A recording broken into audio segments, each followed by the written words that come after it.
روزہ اگر کوئی شخص نہیں رکھتا ہے بغیر کسی شرعی عذر کے، تو اللہ کے نبی نے ارشاد فرمایا ہے کہ روزہ مرتبہ سویا ہوا تھا میں، ابو امامہ باہلی رضی اللہ تعالیٰ عنہ کی روایت ہے کہ مجھ کو آ کر کے اٹھایا دو فرشتوں نے، اور اٹھانے کے بعد مجھ کو لے کر چلے، ایک بالکل سیدھی چڑھائی تھی، مجھ سے کہا اس پر چڑھو، میں نے کہا میں نہیں چڑھ سکتا، کہا تمہاری معاونت کی جائے گی۔ فرشتوں کی مدد سے جب میں اوپر چڑھا تو لوگوں کے چیخنے اور چلانے کی آواز آ رہی تھی، میں نے پوچھا فرشتوں سے، دیکھا کثیر تعداد میں مرد اور خواتین الٹے لگے ٹنگے ہوئے تھے اور ان کے کلے چیرے جا رہے تھے۔ میں نے پوچھا یہ کیا ہے؟ فرشتوں نے کہا روزہ نہ رکھنے کا عذاب ہے جو ان کو دیا جا رہا ہے، فرض چھوڑنے پر وعید اور عذاب ہے۔ یہ اسلام کی 5 بنیادیں جو ہے، بنی الاسلام علی 5، 5 جو بنیاد ہے اس میں سے ایک بنیاد ہے یہ روزہ۔ دوسری چیز، ہر دور کے اہل ایمان کے اوپر یہ فرض رہا یہ تاریخ، اور اگر اس کو رکھیں گے تو لعلکم تتقون، تقوی اللہ رب العالمین عطا کرے گا جو ہر فائدے کو حاصل کرنے کا ذریعہ ہے۔ اس کے بعد روزے کے احکام و مسائل بیان فرمائے کہ ہر شخص جو صحت مند ہے اس کو رکھنا ہے، مریض اور مسافر یا اتنا بوڑھا آدمی، ان لوگوں کے لیے عذر ہے، تو مریض ایسا جو اچھا نہیں ہو سکتا، اور اتنا بوڑھا آدمی جو اب بھوکے نہیں رہ سکتا، ایک دن پہ 2 مسکین کو فدیہ کھانا کھلائے، اور مسافر سفر پورا کرنے کے بعد آ کر روزہ کرے۔ اگر آدمی کو سہولت ہے کہ وہ رکھ سکتا ہے، تکلیف نہیں ہوگی تو رکھ بھی سکتا ہے، اجازت ہے، حدیثیں ہیں، اور اگر آدمی چھوڑنا چاہے تو اس کو طنز نہیں کرنا چاہیے اگر اس کو تکلیف ہو جاتی ہے۔ یرید اللہ بکم اليسر ولا یرید بکم العسر، اللہ تم کو آسانی دینا چاہتا ہے، تکلیف نہیں دینا چاہتا رب العالمین۔ تو آدمی روزہ، حاملہ خواتین، اگر بچہ متاثر ہو سکتا ہے تو وہ روزہ چھوڑ سکتی ہیں۔ دودھ پینے والی خواتین اگر بچے کا دودھ متاثر ہو تو وہ روزہ چھوڑ سکتی ہے، بعد میں وہ پورا کر لے میں۔ احکامات کی تفصیلات آپ ایسے بھی رمضان المبارک میں علماء سے سنتے رہتے ہیں۔ اس کے بعد اللہ نے ارشاد فرمایا شہر رمضان الذی انزل فیہ القرآن، رمضان کا مہینہ وہ مہینہ ہے جس میں ہم نے قرآن نازل کیا، قرآن کے نزول کا مہینہ ہے یہ۔ انزل فیہ القرآن ھدی للناس، کس لیے نازل کیا؟ لوگوں کی ہدایت کے لیے۔ وبینات من الہدی، اس میں بین، واضح، روشن دلیلیں ہیں، ڈھونڈنا نہیں پڑے گا۔ اگر آپ قرآن کا ترجمہ بھی پڑھو گے، کتنے بھی کم تعلیم یافتہ ہو، یا کہیں قرآن کا ترجمہ اور تفسیر ہو رہی ہے وہاں صرف جا کر بیٹھو گے تو ایسی ایسی دلیلیں ہیں کہ جاہل سے جاہل آدمی کے دماغ میں آ جائے۔ اللہ تعالیٰ نے ایسی تامک تو ہی نہیں مارنا ہے، بالکل بجن کہا جاتا ہے، واضح روشن دلیلیں۔ وبینات من الہدی والفرقان، چھاڑ دینے والی، الگ الگ کر دینے والی کتاب ہے۔ یہ قرآن کی صفتیں، خوبیاں بیان کی جا رہی ہے۔ فرقان کے معنی ہے الگ الگ کر دینا۔ کیسے؟ آج دنیا میں ہر جماعت، ہر فرقہ، ہر دھرم اپنے آپ کو صحیح بول رہا ہے، تو دعویٰ کرنا کافی ہے؟ وہ تو چھوڑ گیا، مسلمانوں میں بے شمار فرقے ہیں، اور ہر فرقے کا دعویٰ ہے کہ میں حق پر ہوں، تو دعویٰ کرنا کافی ہے؟ اللہ تعالیٰ کہہ رہے ہیں والفرقان، یہ چھاڑ دینے والی، الگ الگ کر دینے والی کتاب ہے۔ اب اس کتاب پر لائیے ہر فرقے کو، اس کتاب میں ہدایت یافتہ افراد کی جو خوبی بیان کی گئی ہے، وہ خوبی اگر کسی جماعت میں ہے وہ ہدایت یافتہ ہے، اور نہیں ہے کتنا بھی دعویٰ ٹھوک لے میں وہ فرقان، قرآن کا فیصلہ ہے کہ یہ ہدایت یافتہ نہیں۔ جو باپ دادا کو مانے، جو دلیل کو ٹھکرا دے میں، قرآن پڑھ گیا، اللہ نے کہا یہ ہدایت یافتہ لوگ نہیں ہیں۔ ہدایت یافتہ سمعنا واطعنا، سنا اور اطاعت کی وہ لوگ ہیں۔ ذاتی حیثیت سے بھی آدمی اپنے آپ کو کبھی غلط نہیں سمجھتا، کبھی غلط نہیں سمجھتا، لیکن یہ فرقان قرآن پڑھ کے، اگر ایک آدمی جھوٹ بول رہا ہے، جھوٹا ہے، قرآن کہتا ہے لعنت اللہ علی الکاذبین، اللہ کی لعنت ہو جھوٹے پر، جس پر اللہ کی لعنت ہو وہ صحیح ہو سکتا ہے کیا؟ اگر ایک آدمی سچا ہے، یا ایھا الذین آمنوا اتقوا اللہ وکونوا مع الصادقین، قرآن کہتا ہے اللہ سچوں کے ساتھ ہے، تو اس کا مطلب وہ اللہ کا نیک بندہ ہے۔ اللہ نے جنتیوں کو، کن کو جنت دینے والا ہے، ان کے اعمال کیا ہوں گے اللہ نے بیان فرمایا ہے۔ آدمی اپنے آپ کو دیکھ لے، فیصلہ کرنے والی کتاب ہے، اس کا عمل جنتیوں والا ہے یا جہنمیوں والا، سزا کس کو دینے والا ہے۔ لم نکو من المصلین، قیامت کے روز جہنمی جب جہنم میں چلے جائیں گے ان سے پوچھیں گے جنتی کس چیز نے تم کو یہاں ڈالا، لم نکو من المصلین، ہم نماز نہیں پڑھتے تھے۔ جنت کس کو دینے والا ہے اللہ تعالیٰ؟ حضرت عبداللہ ابن عباس رضی اللہ تعالیٰ عنہ کہتے ہیں قرآن 3 مقام سے پڑھ جائے گی، آپ کو معلوم پڑ جائے گا جنت میں کون جائے گا، اور اپنے آپ کو ویسا بنا لیجیے اللہ کا وعدہ سچا ہے جنت دے گا۔ تینوں مقامات کی تفصیل تو میں بیان نہیں کر سکتا، ہر مقام پر اس کی تفصیل آئے گی، لیکن ایک جگہ کی کچھ آیتیں پڑھ دیتا ہوں۔ کون لوگ ہیں جن کو اللہ جنت دے گا؟ 11ویں پارے کی ایک آیت ہے، التائبون العابدون الحامدون السائحون الراکعون الساجدون الآمرون بالمعروف والناہون عن المنکر والحافظون لحدود اللہ وبشر المؤمنین۔ یہ ساری صفت بیان کرنے کے بعد کہ توبہ کرنے والے، روزہ رکھنے والے، رکوع اور سجدہ کرنے والے، اللہ کے راستے میں مال کو خرچ کرنے والے، نیکی کا حکم دینے والے، برائی سے روکنے والے، کیا کہتا ہے اللہ ہے؟ اللہ آخر میں وبشر المؤمنین، ان کو بشارت اور خوشخبری دے دو۔ کس چیز کی؟ جنت کی۔ سورہ مومنون 18 پاروا، پوری آیتیں لائن سے پڑھ گیا، قد افلح المؤمنون، پہلی آیت۔ کون فلاح پانے والے ہیں، کامیاب ہے؟ کون؟ ہم دعویٰ کریں، اللہ کہہ رہا ہے قرآن میں، قرآن فیصلہ دے گا، قد افلح المؤمنون، کون؟ پہلے جو ایمان والا ہوگا، سب سے پہلے عقیدے پر محنت، الذین هم فی صلاتہم خاشعون، جو خشوع خضوع سے نماز پڑھے، والذین هم عن اللغو معرضون، جو اپنے وقت کو لغو چیزوں میں پاس نہیں کرتے ہیں، اب 4 گھنٹہ کونے میں بیٹھ کے موبائل کھیل رہا ہے، آدھی رات تک کے کیرم کھیل رہا ہے، والذین هم عن اللغو معرضون۔ اللہ اہل ایمان کا وقت بڑا قیمتی ہے، بہت قیمتی ہے، یا تو حلال کمائی کمائے، یا لوگوں کی اصلاح کرے، لوگوں کے کام آئے مدد کرے، یا اپنے اہل خانہ کو وقت دے، یا ذکر و اذکار اور عبادت کرے، یا آرام کرے، بس یہی ہے ہمارا شیڈول۔ والذین هم عن اللغو معرضون والذین هم للزکاۃ فاعلون، اپنے مال میں سے زکوٰۃ ادا کرتے ہیں، والذین هم لفروجہم حافظون، اپنے شرمگاہوں کی حفاظت کرتے ہیں۔ اللہ کے نبی نے کہا تم مجھے گوشت کا جو 2 لوتھڑوں کی ضمانت دو، میں تمہیں جنت کی ضمانت دیتا ہوں۔ ایک وہ جو 2 کلوں کے درمیان ہے زبان، اور ایک وہ جو 2 رانوں کے درمیان ہے شرمگاہ، اس کا مس یوز، غلط استعمال نہیں کرو گے، جائز جگہ اس کا استعمال کرو، میں تمہیں جنت کی بشارت دیتا ہوں۔ اللہ نے یہاں پر وہی کہا، والذین هم لاماناتہم وعہدہم راعون، جو امانت کی حفاظت کرتے ہیں اور پورا کرتے ہیں عہد کو، اولئک هم الوارثون۔ میں آخری آیت پڑھ دے رہا ہوں، الذین یرثون الفردوس هم فیہا خالدون، یہی جنت کے وارث ہیں، یہی جن کو اللہ جنت دینے والا ہے۔ ہم کو تو جنت چاہیے، ہر مومن کی خواہش ہے، بس یہ پارا ہاتھ سامنے رکھے اور اس میں جو جو خوبی بیان کی گئی اپنے اندر پیدا کر لے۔ اللہ کا وعدہ سچا ہے، تو یہ چھاڑ دینے والی، الگ الگ کر دینے والی کتاب ہے قرآن کریم۔ اللہ تعالیٰ نے اس کے بعد دعا کا بہت بڑا مسئلہ جو ہے اس کو بیان کیا، وَإِذَا سَأَلَكَ عِبَادِي أَنِّي فَإِنِّي قَرِيبٌ، تجھ سے میرے بندے سوال کرتے ہیں اللہ کہاں ہے، کہہ دے کہ اللہ قریب ہے۔ اجیب دعوت الداعی اذا دعان، میرے بندے جب مجھ کو پکارتے ہیں تو اللہ تعالیٰ نے یہ نہیں کہا کہ میں ان کی دعا سنتا ہوں۔ اجیب دعوت الداعی اذا دعان فلیستجیبوا لی ولیؤمنوا بی لعلہم یرشدون، میں ان کی دعا کو قبول کرتا ہوں، سنتا ہوں نہیں کہا، قبول کرتا ہوں۔ تب انہیں چاہیے کہ وہ میری بات مان لیں اور مجھ پر ایمان لائیں۔ اللہ کو بندہ جب پکارتا ہے، ہاتھ اٹھاتا ہے، تو حدیث میں آتا ہے اللہ کے نبی نے کہا اللہ کو بڑی شرم آتی ہے بندے کو خالی ہاتھ لوٹاتے۔ بندہ مومن جب دعا مانگتا ہے، کوئی جائز دعا ایسی نہیں ہے جو قبول نہیں ہوتی ہے۔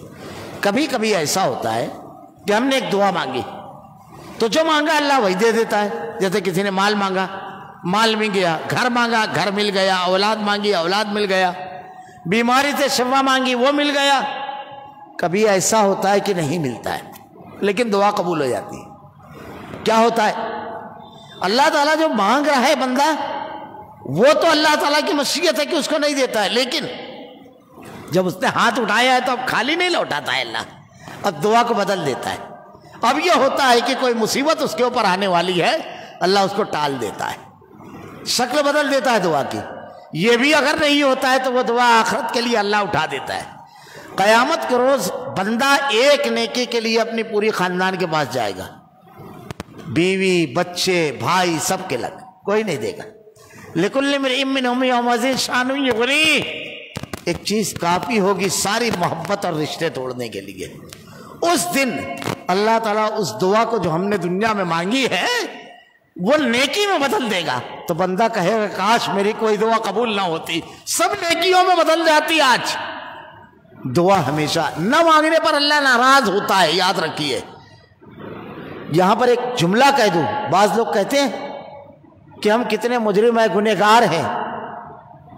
اللہ نے حضرت آدم کے واقعے میں نے یہ چیز بتائی تھی کہ ابلیس نے دعا مانگی، اللہ نے اس کے ہاتھ کو خالی نہیں لوٹایا۔ 99 قتل کیا بنی اسرائیل میں ایک آدمی نے، اس کے بعد ایک عبادت گزار آدمی کے پاس گیا، فتویٰ ہمیشہ عالم سے پوچھنا چاہیے۔ جا کر پوچھا حضرت میں نے 99 قتل کیا، اب کیا کروں؟ تو 99 قتل کرنے کے بعد آیا، چل قاتل تو تھا اس کو بھی مار دیا، ہو گئے پورے 100۔ لوگوں نے کہا تو عالم کے پاس جا، علم والے آدمی کے پاس جس کو دین تو دین جانتا ہے۔ ایک عالم کے پاس گیا، عالم نے کہا اللہ کی رحمت سے نا امید ہوتا ہے، اپنے ہاتھوں کو اٹھا، 2 قطرے آنسو بہا، وہ بڑا کریم ہے اپنے بندوں کے لیے، ہرگز خالی نہیں لوٹائے گا، مغفرت طلب کر اور سن۔ علاج بھی بتایا، یہ عالم کا جواب ہوتا ہے۔ صرف یہ نہیں کہا کہ توبہ اور استغفار کر، یہ کہا ان لوگوں کی بستی میں جا کر اب مت رہنا جہاں اتنی برائی کیا، فلاں علاقے میں جا، نیک لوگوں کی بستی ہے وہاں رہے۔ ان لوگوں کے درمیان راستے میں اس کی موت ہو گئی اور اللہ نے اس کو بخش دیا، لمبا واقعہ ہے۔ اللہ کے نبی نے کہا برے آدمی کی صحبت میں نہ بیٹھو، نیک لوگوں کے پاس رہو۔ کیوں جانتے ہو؟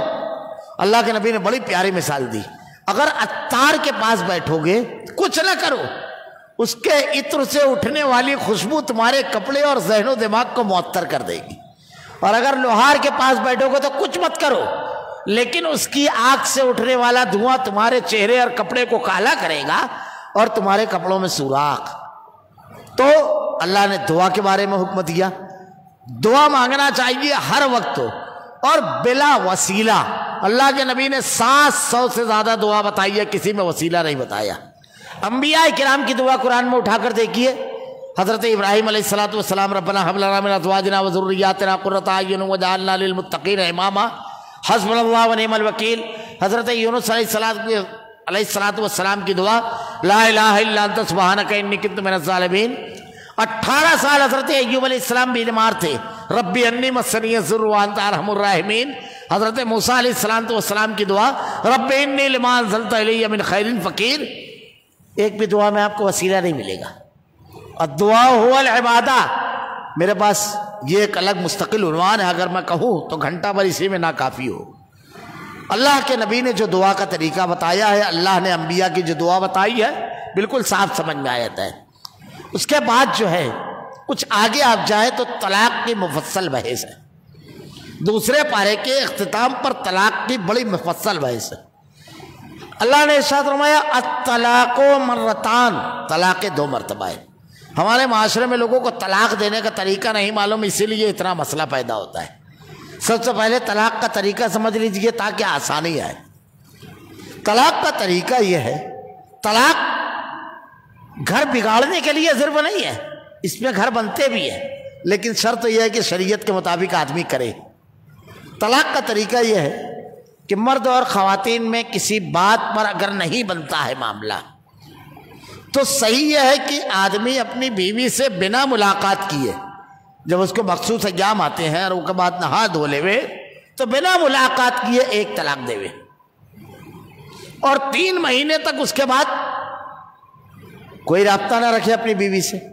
اگر 3 مہینے میں شوہر نے 2 آدمیوں کی گواہی میں یہ کہہ دیا کہ میں اپنی بیوی سے رجوع کرتا ہوں، یا زوجین نے ملاقات کر لی تو رجت ہو جاتی ہے، معاملہ ختم، کوئی جھنجھٹ نہیں۔ اب 3 مہینے تک اس نے رجوع نہیں کیا تو 3 مہینے کے بعد بیوی آزاد، وہ دوسرے سے نکاح کر سکتی ہے، دوسرے طلاق کی ضرورت نہیں ہے۔ یہ نہ جانے کہاں سے لوگوں نے مشہور کر دیا کہ یہ 3 فائر کرتے ہیں اور اس کے بعد ڈھیر ہو جاتے ہیں تو پھر مولوی کے پاس آتے ہیں، حضرت کوئی راستہ بتاؤ۔ اس کی ضرورت ہی نہیں ہے، ایک دیا 3 مہینہ گزرا، بیوی اپنے راستے، آپ کو تو ایسے بھی 3 کی اجازت ہے اس کی موجودگی میں، آپ بھی آزاد، اس میں کوئی اختلاف نہیں ہے۔ جو میں مسئلہ بتا رہا ہوں، حنفی، شافعی، مالکی، حنبلی، سنی، دیوبندی، جماعت اسلامی، اہل حدیث، کسی کا کوئی اختلاف نہیں ہے۔ یہ جو طریقہ بتا رہا ہوں میں، سب اس پر متفق ہے۔ ایک ساتھ 3 طلاق کا نام ہے طلاق بدعی، وہ طلاق جو دینے کے بدعی ہے، بدعت ہے، اس کا نام ہی ہے بدعی۔ تو اللہ کے نبی کے دور میں ہوتی تو اس کا نام بدعی ہوتا کیا؟ بدعت تو اس کو کہتے ہیں جو دین میں نئی چیز ہے، اس کا نام ہی ہے، کسی بھی عالم سے آپ جا کر پوچھئے۔ ایک طلاق دیا، 3 مہینہ گزر گیا، بیوی بھی آزاد، یہ بھی آزاد، 4 مہینہ 5 مہینہ ہو گیا، اب اس کا دماغ سیدھا ہوا، بچے چھوٹے چھوٹے ہیں، کھلے ہو گئے بچے، ان کے مستقبل کا کیا ہوگا؟ بیوی بھی کہتی ہے آدمی کیسا بھی ہے لیکن اب بچوں کے لیے گزارا کر لوں گی، یا گھر گئی تو بھوجائی کا حساب کتاب دیکھی پھر اس نے، کیونکہ اب ماں باپ کا گھر تو، بھائی کی شادی ہو گئی تو بھوجائی کا ہو جاتا ہے، تو اس کو بھی لگا نہیں۔ اب ایک طلاق دینے کا فائدہ سنیے، حلالے ولالے کی نوبت نہیں ہے، کسی بھی مسلک میں جا کر یہ سوال کیجیے آپ، طلاق کا طریقہ اگر مسلمان سیکھ جائے 99% مسائل ختم، میں کہہ رہا ہوں 99% مسائل ختم۔ طریقہ جو قرآن میں ہے، الطلاق مرتان، طلاق 2 مرتبہ ہے۔ 14ویں رکوع کی پہلی آیت پڑھ رہا ہوں میں، 15ویں رکوع کی۔ اب 4-5 مہینے کے بعد دونوں کا دماغ سیدھا ہوا تو اب کیا کریں؟ اس میں بھی کوئی اختلاف نہیں ہے جو میں بتانے جا رہا ہوں۔ آدمی نیا اس کو پیغام دے گا نکاح کا، وہ اور اس کے ولی راضی ہو گئے، یعنی ماں باپ، باپ، چچا یا بھائی، یہ ولی ہے، اور ان کو حکم ہے دیکھو رکاوٹ مت ڈالو، اگر لڑکی راضی ہے تو راستہ اس کا چھوڑ دو۔ دونوں کا نیا نکاح ہوگا، نئی مہر ہوگی، اور وہ ایک طلاق جو اس نے دیا تھا وہ زندگی بھر باقی رہے گی۔ سمجھے آپ؟ یہ 2 لائف لائن ہیں جس کو سمجھا ہی نہیں ہے لوگوں نے۔ ایک مرتبہ آپ نے دیا نا، اور اس کے بعد دوبارہ کی گنجائش باقی ہے، اگر اس کا فائدہ اٹھانے کے بعد پھر دے دیا تو دوسری مرتبہ پھر مرتان، 2 مرتبہ آپ کر سکتے ہیں، یا تو رجوع کریں یا عدت گزرنے کے بعد نکاح جدید یا کر لے۔ تیسری مرتبہ جیسے ہی آپ نے دیا تو وہ کیا ہو گئی؟ مغلظہ۔ اب اس کے بعد وہ کسی اور سے نکاح کرے، حلالہ حرام ہے۔ حضرت عمر رضی اللہ تعالیٰ عنہ کہتے ہیں کوئی حلالہ کرنے والا لائے تو میں اس کو رجم کر دوں، کہیں سے آپ کو اس کے جواز کا فتویٰ نہیں ملے گا۔ عبداللہ ابن عمر کہتے ہیں اگر کوئی اس نیت سے نکاح کرے کہ میں طلاق دوں گا تو سال بھر بھی اگر رکھے گا اپنی بیوی کو تو زنا ہے۔ یہ ہے نہیں، غلطی آدمی نے کی، سزا اس خاتون کو دے رہے ہو آپ، یہ نہیں ہے کہیں۔ تو یہ طلاق کا طریقہ ہے۔ میرے پاس وقت کافی ہو چکا ہے، ورنہ میں بتاتا واقعات کہ ایسے کرنے پر گھر بنے ہیں، جھگڑے ختم ہوئے ہیں، کیونکہ غصے میں آدمی بولتا ہے۔ تو شریعت نے جس کی اتنی اجازت دی ہے اتنا ہی کرنا چاہیے۔ ہم پڑھیں تو قرآن نے کیسے کرنے کا حکم دیا ہے۔ پہلی مرتبہ جب آدمی طلاق دے گا 3 مہینے تک وہ ایک طلاق رہے گی، طلاق رجعی، جس میں رجوع کی گنجائش ہے۔ اس کے بعد ہو جاتی ہے اور بائن، بائن کو وہ کہتے ہیں کاٹ دینے والی ہو جاتی ہے۔ تو یہ 2 موقع، 2 لائف لائن ہے۔ الطلاق مرتان فإمساکم بمعروف۔ اب اس کے بعد آپ یہ کرو کہ چاہے تو رجوع کر لو، چاہے اس کا اپنا راستہ صاف کر دو، اور بڑی نرمی کا معاملہ کرنا چاہیے اس کے اندر۔ طلاق میں کچھ چیزیں اس میں بڑی ضروری اور رحم رہ گئی ہے۔ ایام رضاعت کتنے دن دودھ پلانا یہ دوسری پارے میں ہے وہ، پھر طالوت اور جالوت کا واقعہ کل انشاءاللہ العزیز اس کی تفصیلات بیان کریں گے۔ اللہ رب العالمین ہم نے اپنے تمام اعمال و افعال، تمام کاموں کو قرآن کے مطابق اور حدیث کے مطابق کرنے کی توفیق دے رب العالمین۔ اللہ ہمارا خاتمہ ایمان پر فرمائے، ربنا لا تزغ قلوبنا بعد إذ هديتنا وهب لنا من لدنك رحمة إنك أنت الوهاب